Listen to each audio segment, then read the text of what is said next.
Have you ever listened to native English speakers and just felt like they were talking in some kind of completely secret code? Oh, absolutely. Like you're missing the translation key or something. Right. Like you are sitting there and you know every single word they just said. You know words like cat, bag, beans, spill. Yeah. But the sentence still makes absolutely no sense.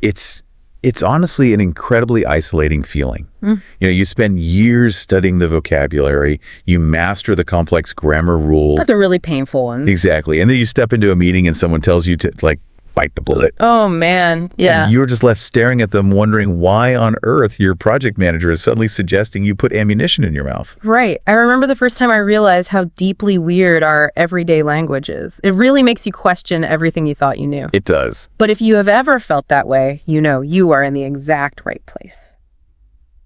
Welcome to English Learning Podcast for daily life, real conversations, and easy listening practice. We have a lot of fun stuff to cover today. We really do. Today, our mission is to completely decode that secret language. We are breaking down how native speakers actually communicate using colorful, imaginative, and sometimes deeply bizarre phrases. Deeply bizarre is right. We have a monumental task ahead of us today on this deep dive. Yeah. We are exploring the hidden mechanics of the language. We really are, because we are covering exactly 100 of the most common English idioms today. 100. Yes, 100. And to make it genuinely useful for you, we aren't just going to read you a dictionary. No, that would be terrible. Right. So we are organizing them into specific thematic situations so your brain can actually categorize and deploy them when you need them. Plus, you will absolutely want to stick around until the very end. Definitely stick around. Yeah, because we have a special bonus lesson. It's the ultimate native phrase for recovering gracefully when you make a mistake in English. And what's essential to understand here is that true fluency, it isn't about memorization. It's about psychology. We are going to analyze the nuance and the precise tone of these idioms. We need to ask the hard questions, you know. Like what? Like, is the speaker being sarcastic? Yeah. Are they trying to be polite while delivering terrible news? Or are they actually just being quite harsh? Right. Understanding the why and the how behind the phrase is the true key to C1 level fluency. You really have to know the emotional weight your words are carrying. I love looking at it that way. Okay, so let's unpack this. Where do native speakers deploy the most confusing, code-heavy idioms? Well, I'd say the workplace. Exactly, the workplace. I mean, we spend a massive portion of our lives at work trying to navigate productivity, diplomacy, decision-making. It's a minefield. It totally is. The language we use in those environments is engineered to have hidden layers. So let's dive in. The workplace is the perfect starting point. Yeah. Professional life requires clear communication, but paradoxically, it also requires us to constantly soften bad news, or dodge direct blame, or artificially manufacture motivation. Corporate buzzwords and all that. Exactly. That tension between needing to be clear and needing to be polite, that is where idioms perfectly fill the gap.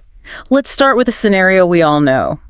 You've been working hard all day, you're staring blankly at your glowing screen, your brain is just entirely empty. We've all been there. And you finally sigh and say, let's call it a day. Yes, to call it a day. Yeah. Now, on the surface, it simply means to stop what you are doing.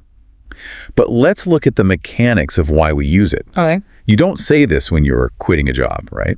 And you rarely say it when you've only worked for 10 minutes. True. It implies a specific mixture of exhaustion and satisfaction. You are acknowledging a boundary. I'm exhausted. I think I'm going to call it a day. So it's a socially acceptable way to announce that your mental capacity has reached its limit without sounding, lazy. Precisely. It's almost a ceremonial phrase. But what happens when you can't stop? Like sometimes you have a terrible task ahead of you and someone advises you to just bite the bullet. Now, I have to challenge this one. A bullet is inherently lethal. Very much so. So why on earth are we telling people to bite something that is designed to kill them? It sounds incredibly aggressive out of context, doesn't it? Totally.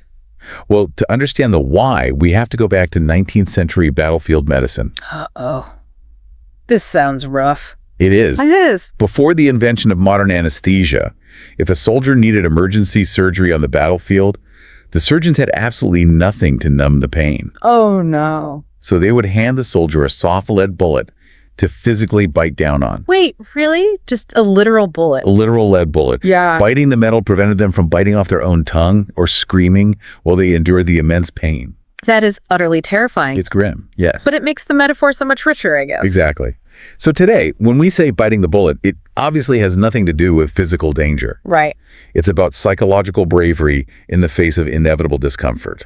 You force yourself to do something unpleasant because it simply has to be done. Like having to lay off an employee, maybe? Yes, or deliver a presentation you know the board will hate. Yeah. You say, I'm just going to bite the bullet and do it. It acknowledges the pain, but prioritizes the necessity. Speaking of necessity, what happens when a colleague is utterly chaotic? Like they are missing deadlines, their desk is a disaster, and it's just impacting the whole team. Right, the disorganized coworker. Yeah. You might pull them aside and tell them to get your act together. That phrase is actually a direct borrowing from the theater. Oh, like a play. Yes, an act in a play. If actors are forgetting their lines and missing their marks, the director needs them to unify the performance, to literally get their theatrical act organized. That makes total sense. So in the modern workplace, telling someone to get their act together is a very clear warning. It means you need to start organizing yourself so that you function effectively. I always feel a bit of tension when I hear that one, though, because if someone is pressured to get their act together too quickly, they might panic. And what do they do when they panic? They start to cut corners. Yes, cutting corners. This means doing something in the fastest, easiest, or cheapest way possible. Which usually ends badly. Almost always. The vital nuance here is the negative connotation. It almost always implies a severe drop in quality or safety. I think of cutting corners like compressing a digital image file to save hard drive space. Oh, that's a good analogy. Yeah, so you write an algorithm to chop out a few pixels here and there. At first glance on a small screen, the picture looks exactly the same. You save time and space. But then you zoom in. Exactly. The moment you zoom in or try to print it out, the entire picture is completely pixelated and blurry. You sacrificed structural integrity for speed. That is a phenomenal analogy. And when that pixelated image gets rejected by the client, what happens? Panic. Yes. And the person who cut corners is forced to go back to the drawing board. I love the visual of this one. To go back to the drawing board means to start planning a project entirely from scratch because the first attempt was a complete failure. A total failure. You can practically see a 1950s architect, rolling up a rejected, flawed blueprint, sighing, and walking back over to a literal slanted wooden drawing board to start drawing a new building. It implies a total reset. Not just a minor revision, but a fundamental do-over. Well, that marketing campaign was a disaster. Let's go back to the drawing board. But sometimes the problem isn't a bad plan. Sometimes the problem is a manager who simply refuses to choose a plan at all. We say they are sitting on the fence. Imagine two properties divided by a wooden fence. Sitting on the fence means you are avoiding making a decision or declaring an allegiance to either side. You're just hovering there. Right. You're stuck balancing right in the uncomfortable middle. Like you have two job offers and you can't choose. You are on the fence. And eventually someone has to force the issue. They might look at you across the conference table and say, the ball is in your court. This one is mechanically very simple. It's a direct adoption from tennis. I love sports idioms. They're everywhere. In tennis, when the ball comes over the net into your half of the court, the rules dictate that you are the only one who can legally hit it back. So in business, the ball is in your court means the responsibility to take the next action is entirely yours. Precisely. I sent you the final contract. I cannot do anything else until you sign it. The ball is in your court. We have to cover how native speakers describe the difficulty of these tasks, too. Like, if a project requires absolutely no effort, we describe it as a piece of cake. Yes. I'm assuming the logic here is just that eating a slice of cake requires zero skill and brings pure joy. That's exactly it. That coding exam was a piece of cake. Right. It means it was effortlessly simple. Nice. Now, if we look at financial difficulty, the cost of doing business, we use highly visual body part idioms. Okay, weird, but go on. Well, if a new software system is incredibly cheap, British speakers will casually say it's as cheap as chips. Oh, referencing like an inexpensive bag of French fries from a local shop. Exactly. Chips are cheap. But what if it is ruinously expensive? We say it cost an arm and a leg. Right. Upgrade the server network cost us an arm and a leg. It implies you paid a massive, almost physically painful price for it. It hurt your resources. Okay, let's pause here and elevate our vocabulary. There's a phrase we use at work when you've made a terrible mistake and you are on thin ice. A very dangerous place to be. Very. It means one more misstep and the ice breaks and you drown in freezing water. But what is the formal, advanced B2 or C1 vocabulary word that describes this precarious professional state? The advanced vocabulary word here is probation. I'll spell that for you. It's Probation. Probation. Yes. Probation means a defined period of testing someone's behavior, character, or abilities. In a legal sense, it's a strict alternative to going to prison. Right. But in the corporate world, it means your employer is watching your every move before deciding whether to keep you. Here is an example sentence.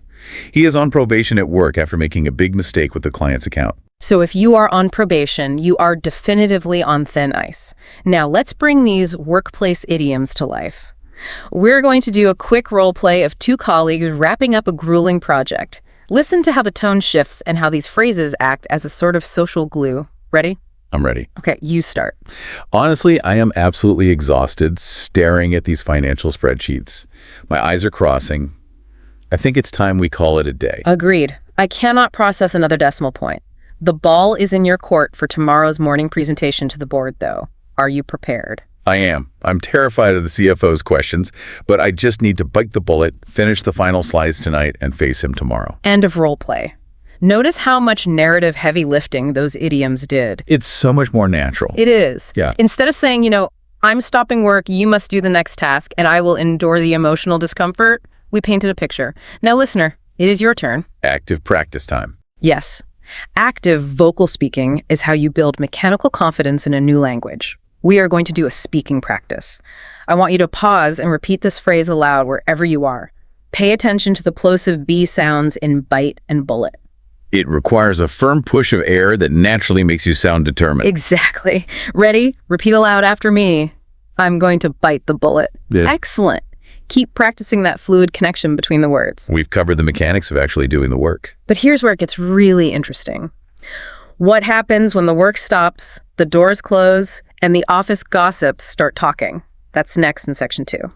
Secrets and gossip. Yeah. From an anthropological standpoint, human beings are absolutely obsessed with secrets. Oh, we love them. We do. And simultaneously, we are deeply uncomfortable with direct confrontation.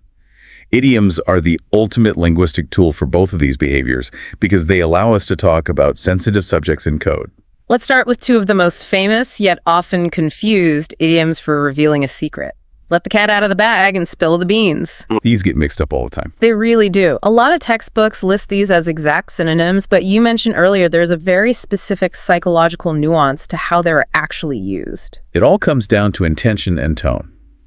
Let's look at spilling the beans first. Historically, this likely dates back to ancient Greece, where secret societies or government officials would vote anonymously. How did they do that? By dropping either a white bean or a black bean into a jar. Oh, interesting. Right, so if someone accidentally knocked the jar over spilling the beans, the secret vote was prematurely revealed. I see. Today, spilling the beans is often an active, eager demand for exciting, messy gossip. You sit down with a friend over coffee and say, "Go on, spill the beans, tell me exactly what happened on your date." You're enthusiastically demanding the truth. And what about the cat in the bag? Letting the cat out of the bag has a much more deceptive origin. In medieval markets, unscrupulous sellers would try to sell a customer a valuable piglet in a tied burlap sack. Oh, okay. But secretly, they had swapped the pig for a stray cat. Oh, wow, that's terrible. It was a huge scam. So if the buyer opened the sack before leaving, they let the cat out of the bag, revealing the deception. So the secret got out. Yes. Today, this idiom is almost exclusively used for accidentally, clumsily ruining a surprise. You wouldn't actively demand someone let the cat out. Instead, you say in a panic, "Oh no, I told Sarah about the cake. I completely let the cat out of the bag." That distinction is brilliant. Spilling beans is the messy, eager exchange of gossip. The cat out of the bag is the clumsy ruining of a surprise. Exactly. Now, what about when people know the truth, but they are desperately avoiding saying it?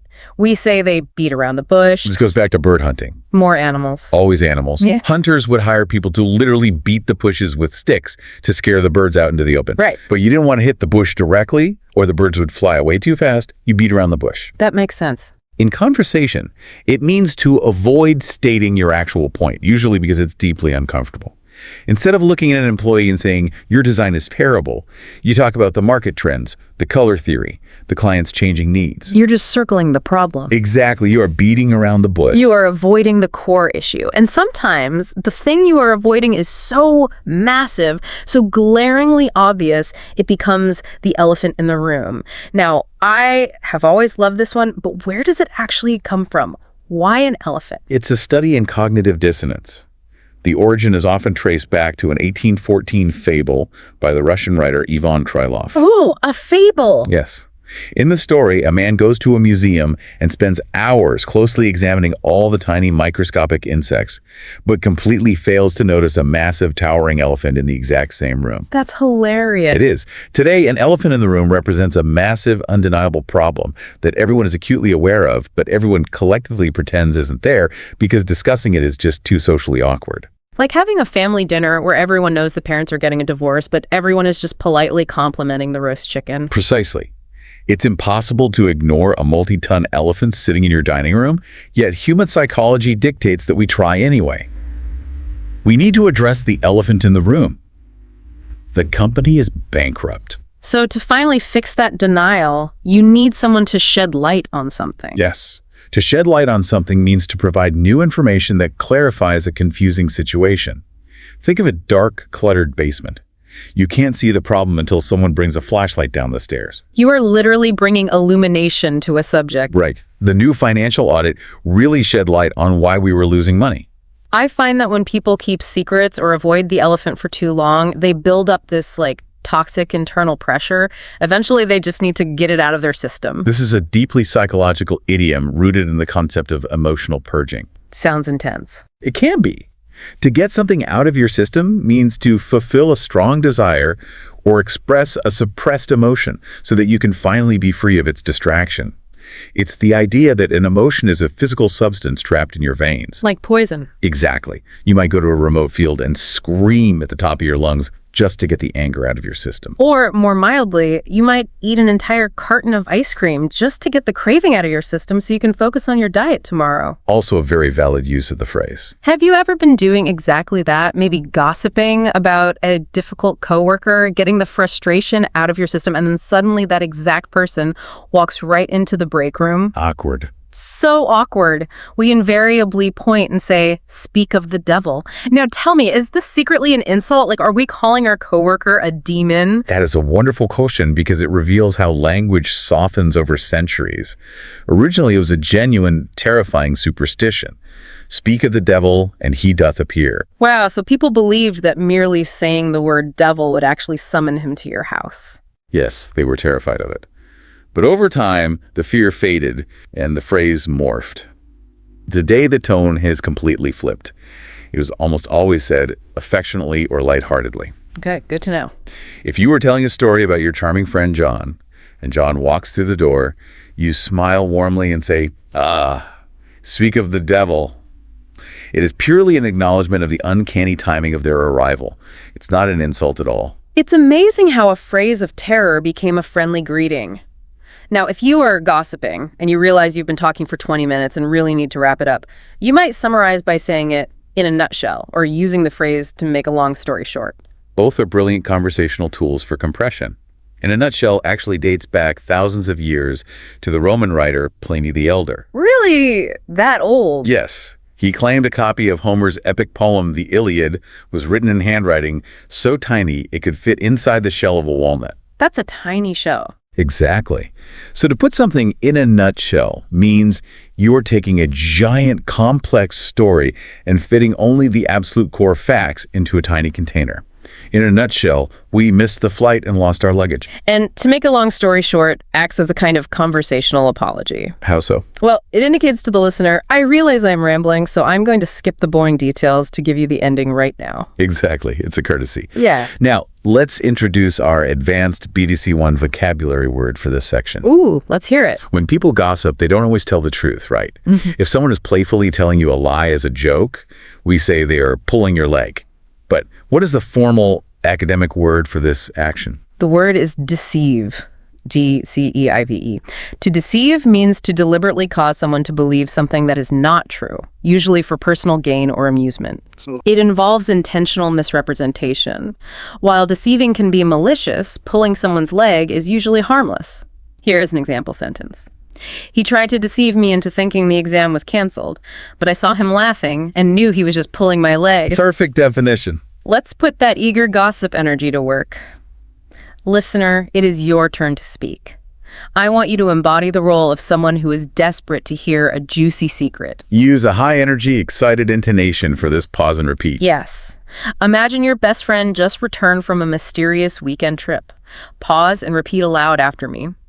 Go on, spill the beans. Awesome. Keep that enthusiasm up. That emotional connection helps lock the phrase in your memory. We are building an incredible arsenal of communication tools here. We really are.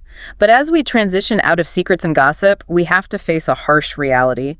When gossip goes wrong, it inevitably breaches the walls of politeness and creates outright drama. And when native speakers get angry, they stop using avoidance idioms and they start using punitive ones. How to handle conflict like a native is next. But first, a quick favor. We have officially reached the midpoint of our deep dive into these 100 idioms. Yes, we have. Listener, I want to break the fourth wall for a second and just say how incredibly proud I am of your consistency. It's hard work. It is. Learning the mechanics of a new language is exhausting work.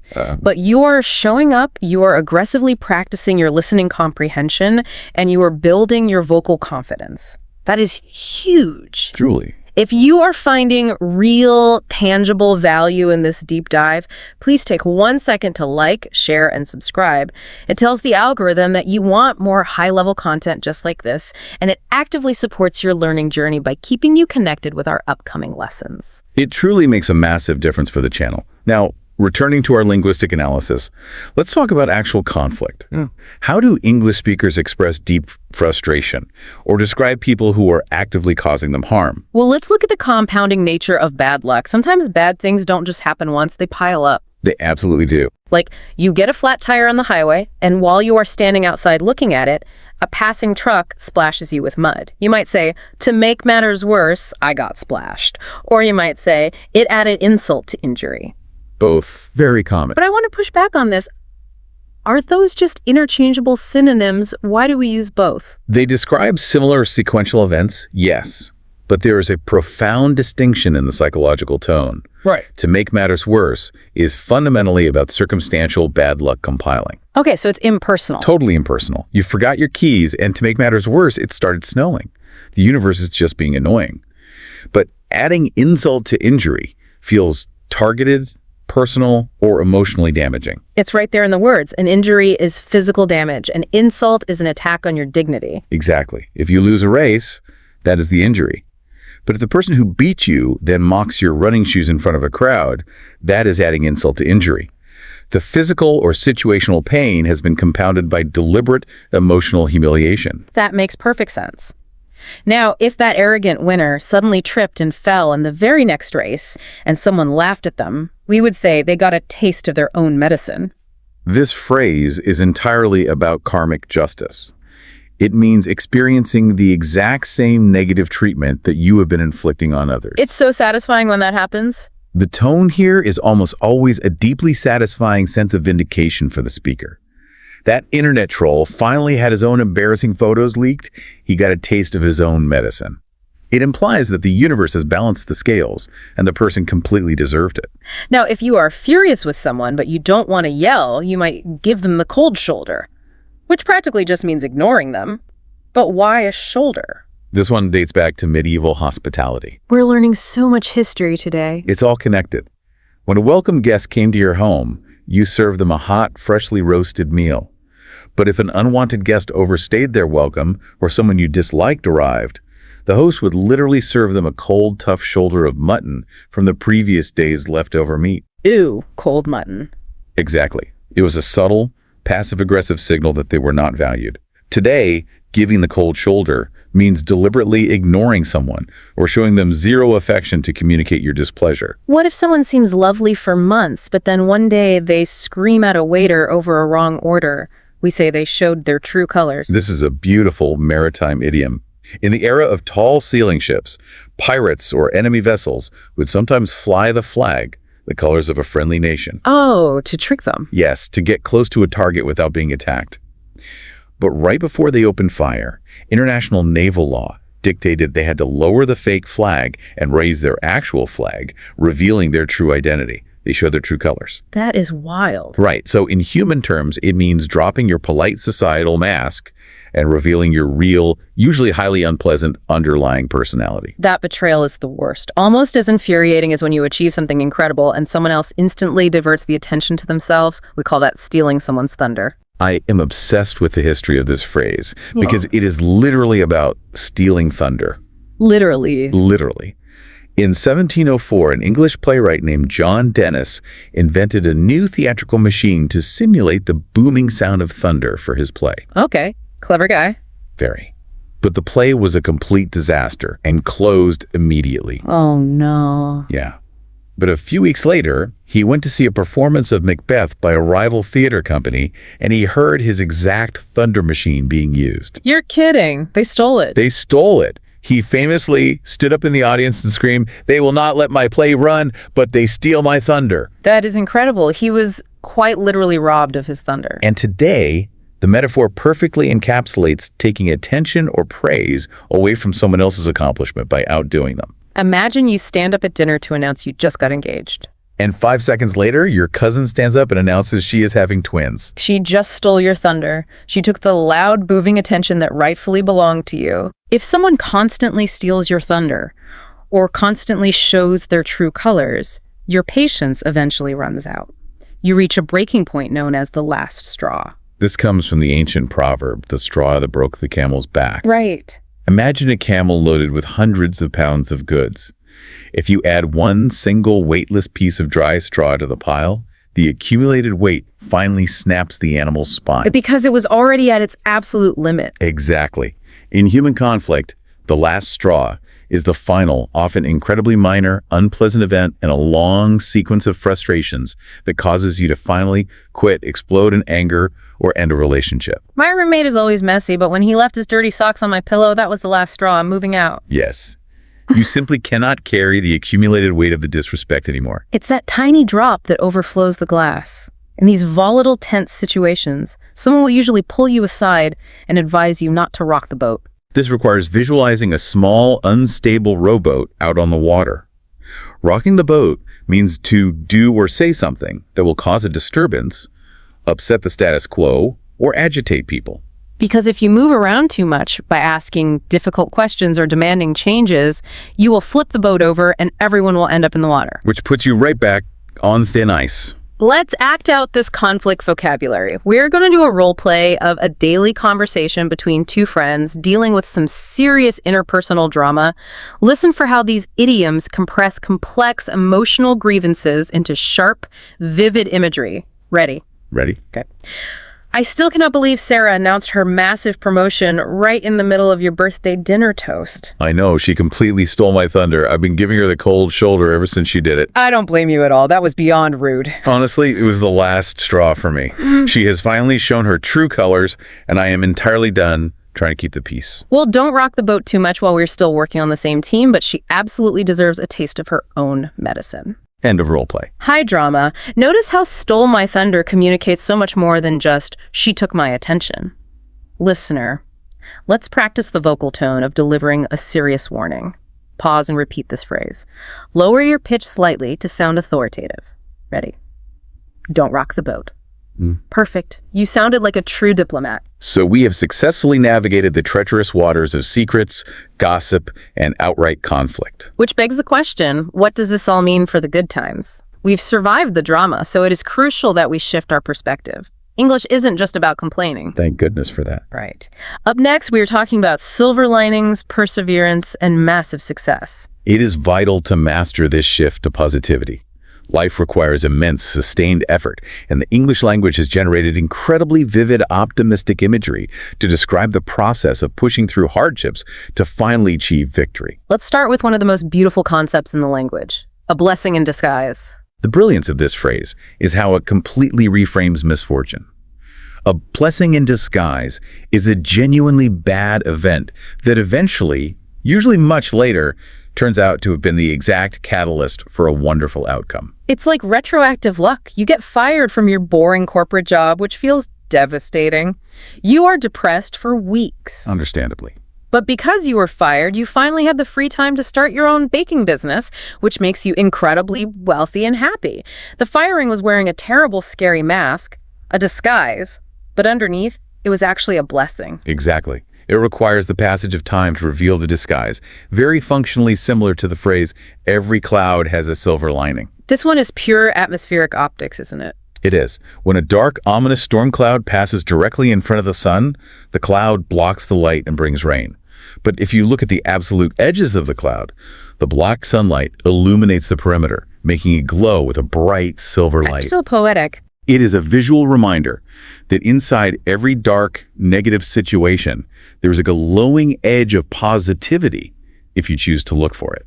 I absolutely love that visual. Now, when you are searching for answers in a difficult situation and someone finally deduces the exact right solution, we say they hit the nail on the head. Think of carpentry. If you swing a heavy hammer and hit the wood next to the nail, you damage the project. It's frustrating. Very.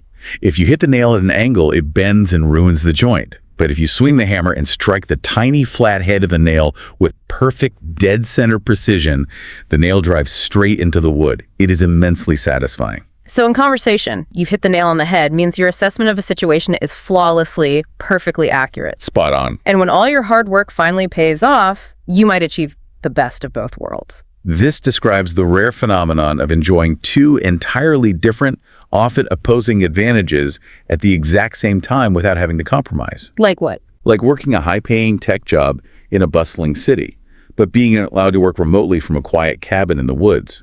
You have city money and country peace. The best of both worlds. Oh, that sounds amazing. Now, if a new product comes out that gives you the best of both worlds, an enthusiastic native speaker might call it the best thing since sliced bread. Now, I have to stop and demand some context here. Are people actually being serious when they say this? Is sliced bread really the pinnacle of human achievement? It is a hilarious linguistic artifact. No, Yeah. it is rarely used with absolute clinical seriousness. It is inherently hyperbolic and playful, Yeah. but to understand it, you have to look at the 1920s. Okay, take me back. Before 1928, bread was sold in whole, solid loaves. You had to hack away at it with a knife, resulting in uneven, messy chunks. When the first mechanical bread slicer was invented, it revolutionized domestic life. The perfectly uniform slices blew people's minds. It was that big of a deal. It really was. In fact, during World War II, the U.S. government briefly banned pre-sliced bread to save wax, paper, and steel. And the public uproar was so intense they had to reverse the ban in 2 months. Wait, they actually protested over bread, so they genuinely loved it that much. They did. So today, when you call a new smartphone app or a new pair of running shoes the best thing since sliced bread, you are deliberately using exaggerated vintage enthusiasm to say it's a highly convenient invention. Okay, that context makes it so much better. But to afford that sliced bread, you have to wake up and work. We all know the proverb, the early bird gets the worm. A biological reality translated into a capitalist mantra. Right. The robin that wakes up before dawn is the one that finds the earthworms before they burrow deep underground to escape the heat. In human terms, the person who arrives first, or acts the fastest, secures the best opportunities. And arriving first usually requires suffering. We say, no pain, no gain. This is deeply entrenched in sports and fitness culture. The physiological reality is that to build muscle, you have to create micro tears in the tissue, which hurts. If your muscles don't ache, they aren't growing. No pain, no gain. In life, it means you must endure hardship, stress, or sacrifice to achieve any meaningful level of success. And to someone who's in the middle of that pain and they are struggling, you tell them to hang in there, which basically means maintain your grip, don't let go of the rope, do not give up. Let's elevate this with our B2C1 vocabulary word for the positivity section. Perfect. When you agree with a positive statement, you don't just say yes, you agree forcefully. The word is emphatic. E-M-P-H-A-T-I-C. Emphatic. It means showing or giving emphasis in a strong, forceful, and totally clear way. It leaves no room for doubt. Right. Here's an example sentence. When the manager asked the exhausted team if they wanted to leave early on Friday, she received an emphatic yes from everyone. It wasn't just a yes, it was a powerful, undeniable agreement. Emphatic. Let's practice some emphatic positivity right now. Listener, Pause and repeat this beautifully optimistic phrase. Flow the words smoothly together as if it's one long, continuous sound. Ready. Every cloud has a silver lining. Beautiful. You are truly mastering the rhythm of these phrases. So we have covered the grand, dramatic themes of life. The workplace grinds, the treacherous gossip, the bitter conflicts, and the triumphant successes. Which brings us to the final and arguably most important phase of our deep dive, Section 5. You are sounding more native by the minute, but to truly survive in an English-speaking country, you need to master the micro-interactions. We're talking about everyday small talk, gentle opinions, and of course, the weather. This is the connective tissue of daily life. This is the material you'll use standing in line at the grocery store, waiting at the bus stop, or having a polite, low-stakes chat with a neighbor over the fence. Let's start with the most common scenario.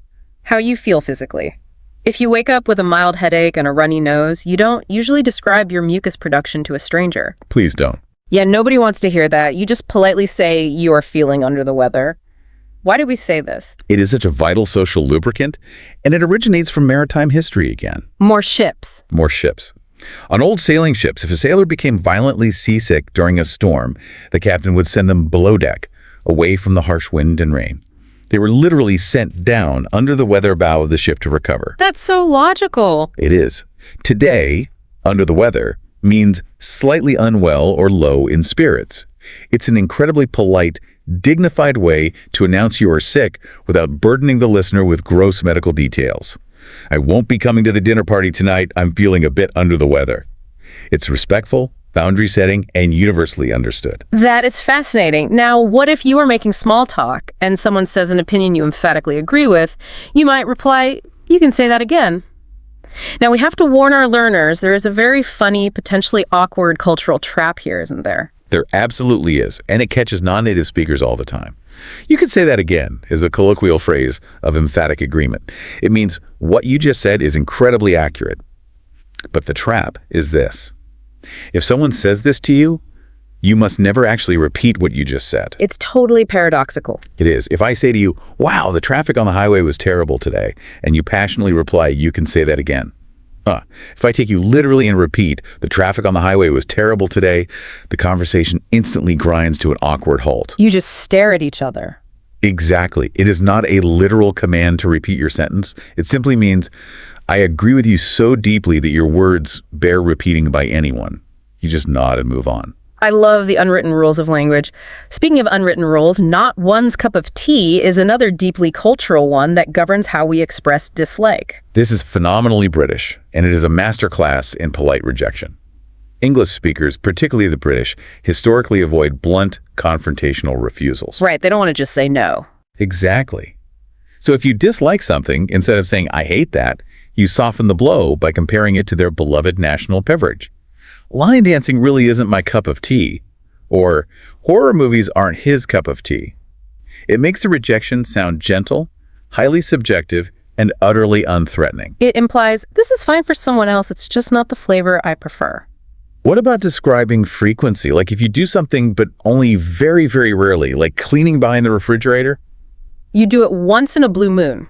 This is rooted in actual astronomy. Mm-hmm. A blue moon refers to the rare occurrence of a second full moon within a single calendar month. Because the lunar cycle is what, like 29 days? About 29.5 days, yeah. So a second full moon only happens roughly every 2.5 years. So the idiom perfectly captures extreme infrequency. I only eat fast food once in a blue moon. And if that neighbor you are talking to starts telling you a crazy, unbelievable rumor about the mayor, you should probably take it with a pinch of salt, or as Americans say, a grain of salt. This one goes all the way back to the ancient Roman author Pliny the Elder again. He's back. In his writings, he described a recipe for an antidote to a deadly poison. And the final instruction in the recipe was to take the antidote with a single grain of salt to make it effective. Wow.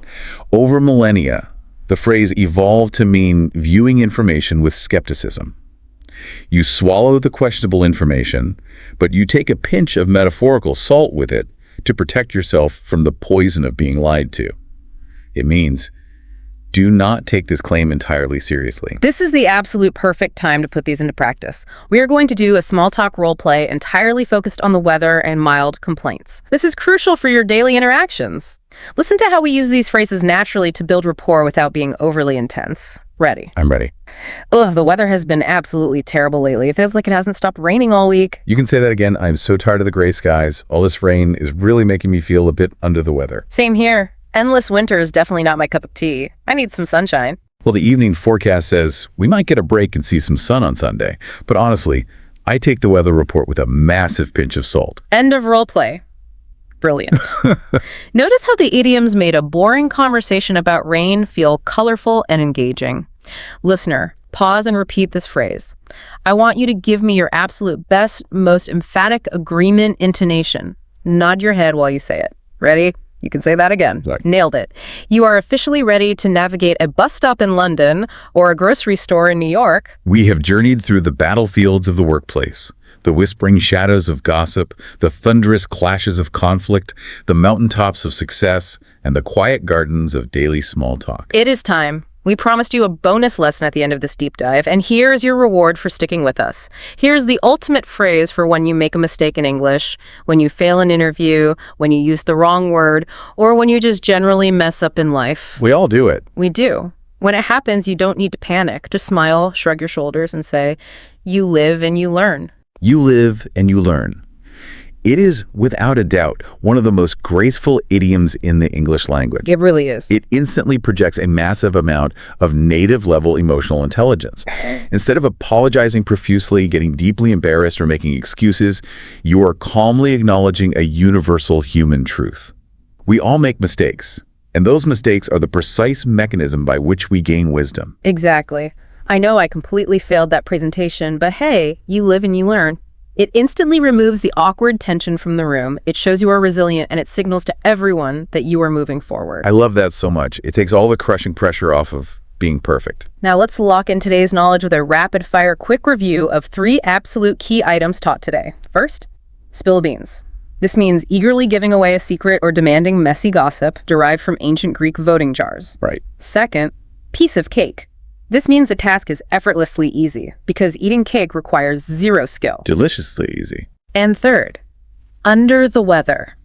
This means feeling slightly sick or unwell in a polite, boundary-setting way originating from seasick sailors resting below the ship's bow. If you take away nothing else, committing those 3 to memory alone will dramatically elevate the natural rhythm of your conversational English. Absolutely. Now, listener, the ball is entirely in your court. We want to hear directly from you. I want you to go down the comment section right now and answer these 4 specific questions for us. Here we go. Number 1, what topics should be covered next?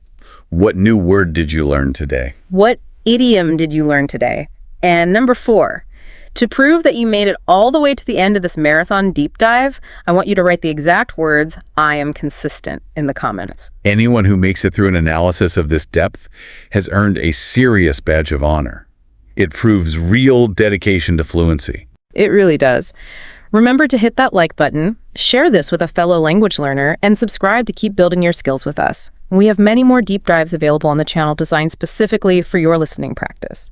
Also, make sure to check the description box below for English learning articles and fantastic free email resources to keep you studying throughout the week. Before we sign off, I want to leave you with one final thought to mull over. Language is not a sterile list of rules in a textbook. It is a living, breathing, continuously evolving organism. Wow. Every single idiom we decoded today, from biting lead bullets to spilling voting beans, from stealing theatrical thunder to serving cold mutton shoulders, started as a creative joke, a coping mechanism, or a sharp observation by one person that just happened to stick in the cultural memory. The next time you speak English, don't just think about translating words. Ask yourself, what kind of vivid picture are your words painting in the mind of your listener? I couldn't have said it better myself. Until next time, keep practicing, keep speaking, and remember, you live and you learn.